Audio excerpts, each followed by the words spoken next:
Saan si Sebastian? Saan si Sebastian? Nasa park na naman siya. Ayan, guys, nandito kami ngayon sa North Glenmore Park. Ayan. So, try namin tong ita-try namin tong north part ng Glenmore. Madalas andun kami sa south. So, ayan. First time namin dito, so tignan natin kung mas maganda tong area na to compared dun sa south.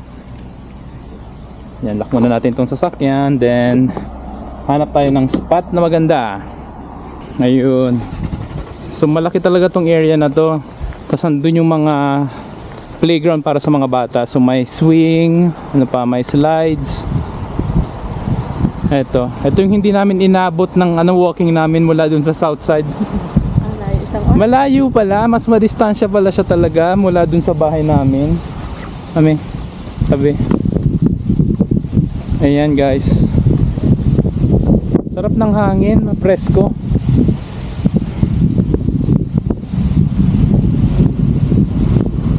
So I guess itong trail na to, dire-diretso to hanggang south na. Saan kaya papunta? Doon siguro. Doon. Ayun ang south, oh. Ayun yun. Hindi yun. Oo, yan ang south. Yun na ba yun? Parang ayaw nga. Oo, yan ang south. Yung tanaw, no? Oo, yung tanaw. Andun yung south, oh. Tanaw lang pala. Oo. Kaya nga, di ba, paikot tayo dun dapat, oh, pag ano, ang layo. Ay, ang layo na nga, oo. May mga tulog.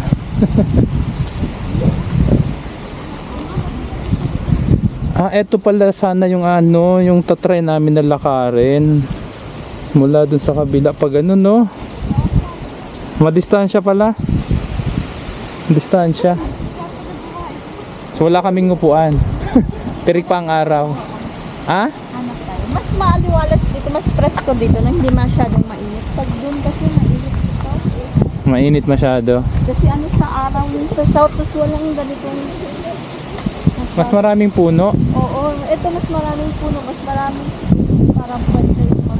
Mas maraming puno raw dito. Nabilang siguro nito. May nagtitent. Saan ka? Doon. Ibaba mo yung kasi baka naarawan si boss. Baka mangitim. Maputi pa naman. Yan lang sabi ko, yung pagbibili ka ng camp. Ayan. Tent. Oo. Yung isang gabi. Ayan. Nakagala na naman ang aming Sebastian. Nakagala na naman si baby boy. Ayan. Alas 6 na nga pala. 6:30 na. Pero ayan, tirik na tirik pa ang araw. Doon yung playground. Mas malayo yung playground. Mas maluwag nga to kaysa doon sa kabila. Mas malaki yung spot niya para sa mga sa mga turista. Mas maraming mas malawak kumpara dun sa south. Kasi pwede lang kayo mag-gaya ng table. Sa south side. Pwede kayo ito yun, i-party nyo. No. Bike lang talaga kulang. Hindi pa makabili-bili ng bike.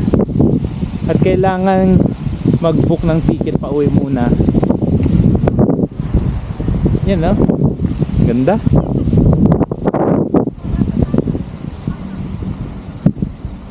Nasa 5 kilometers, no? Yung mula dun sa south.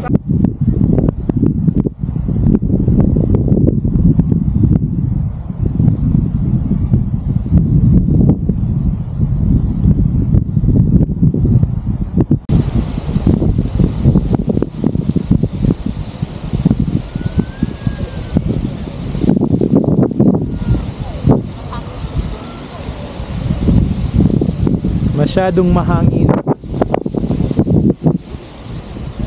Ayan.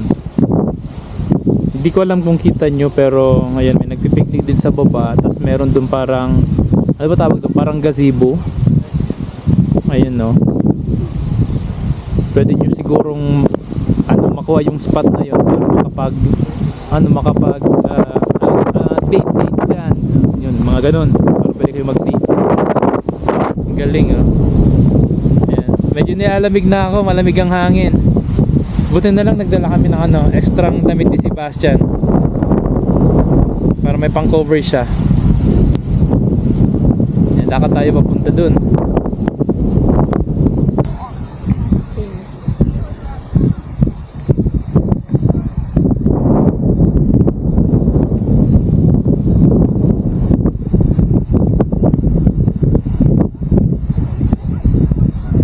Ayan.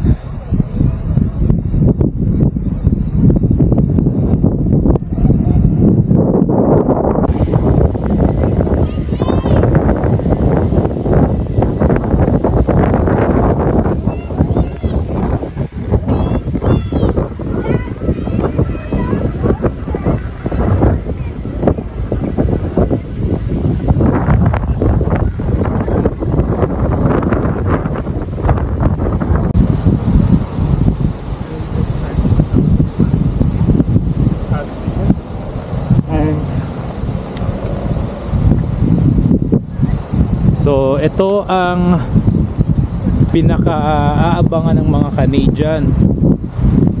Ito ang pinaka-gusto ng mga Canadian or ng mga tao dito sa Canada ang ganitong panahon. Nagbibilad sa araw. Ayan. Kaya nangingitim kami rito eh. Mangingitim talaga rito kasi alam mo yun, ilang buwan mong hindi maranasan tong ganitong ano, maarawan. Kasi konting buwan lang tong ganito na summer dito eh, maigsi lang. Kaya yan, sinasamantala tong ganitong ano, summer season. Ang outdoor, bike, jog, walking. Ayan.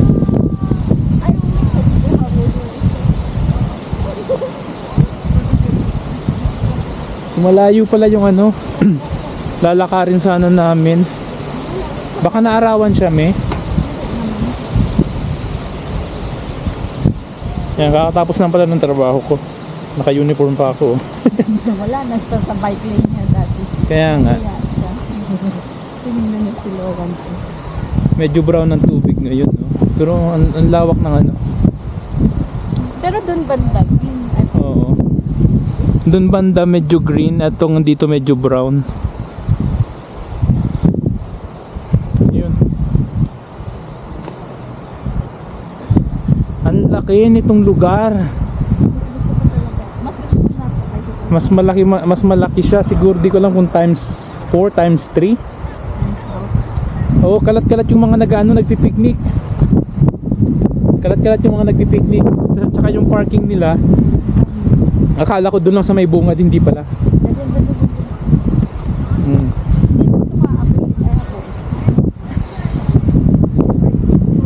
Narawan ng bata. May bunga baba nga.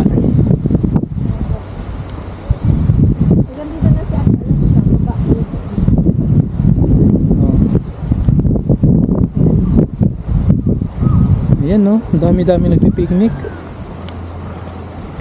Pahingi ng soft drinks. Kami wala, merienda lang ang bitbit namin. Corn dog lang. Oo, ayan, no. May nagka-cards. Oh. Ayan, no, kalat-kalat yung nagpipiknik dito, madami. Maganda to sa Canada Day. Oo, puno to sa Canada Day. Hindi ko lang alam kung tanawang ano dito, no. Sana kita ang fireworks. Depende. Pwede naman isang meron. Punta tayo dito sa ano, sa Monday. Oo, yun naman sabi nila guys. Mas maganda siya. Sa Monday. Sana hindi ulan. Parang ulan siya eh. Ulan ng Monday? Ah.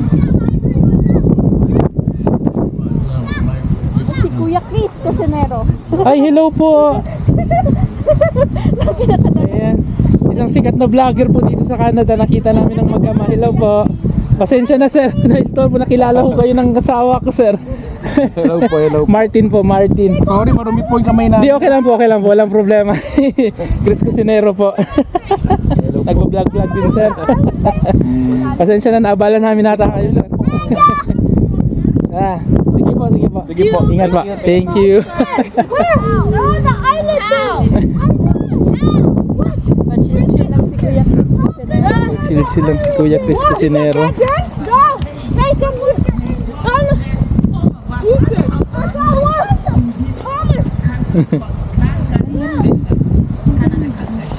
May event.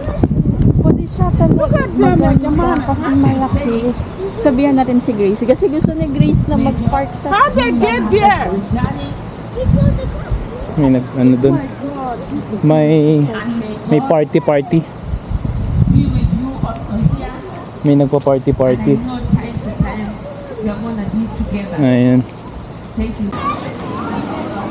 So eto guys, malayo na to dun sa parking namin. Ayan. So sobrang laki pala talaga nitong park na to. Madistansya na to, nasa parking P, letter P na to, nasa B kami. Biruin nyo yan. Playground. Tapos mas maraming tao dito sa lugar na to, oh. Mga nagpipiknik. Ayan, ganun siya kalaki. Ngayon, walk na kami pabalik doon sa ano, sa pwesto namin. Medyo crowded na rito.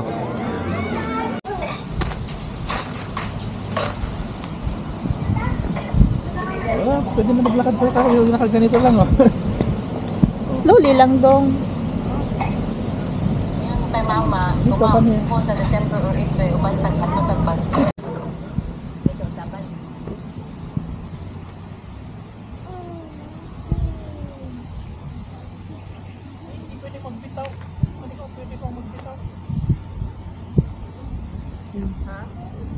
So uwi na kami. Alas 8 na rin naman. Nakapag-walking na rin si Sebastian kahit papano. Tsaka medyo lumalamig na rin kasi yung ano, yung hangin. Kasi nga mag-ano na, palate na eh. So, ayun, maganda tong Glenmore Park ng ano, north side. So baka balik kami rito sa Monday kasi sa Monday is ano, Canada Day. So yun ang plano namin mag-asawa. Balik kami rito. Siguro mga bandang hapon na lang, kung mga 6 ulit yung mga ganun, kasi medyo maaraw pa, pero ang maganda kasi dapat makakuha ng magandang spot. Kaya yun, uwi na kami. Let's go. Ano rin naman siya, mga 14 minutes na drive mula sa bahay. Kaya ayun, so hanggang dito na lang muna ang vlog namin. Hanggang sa muli. Bye bye.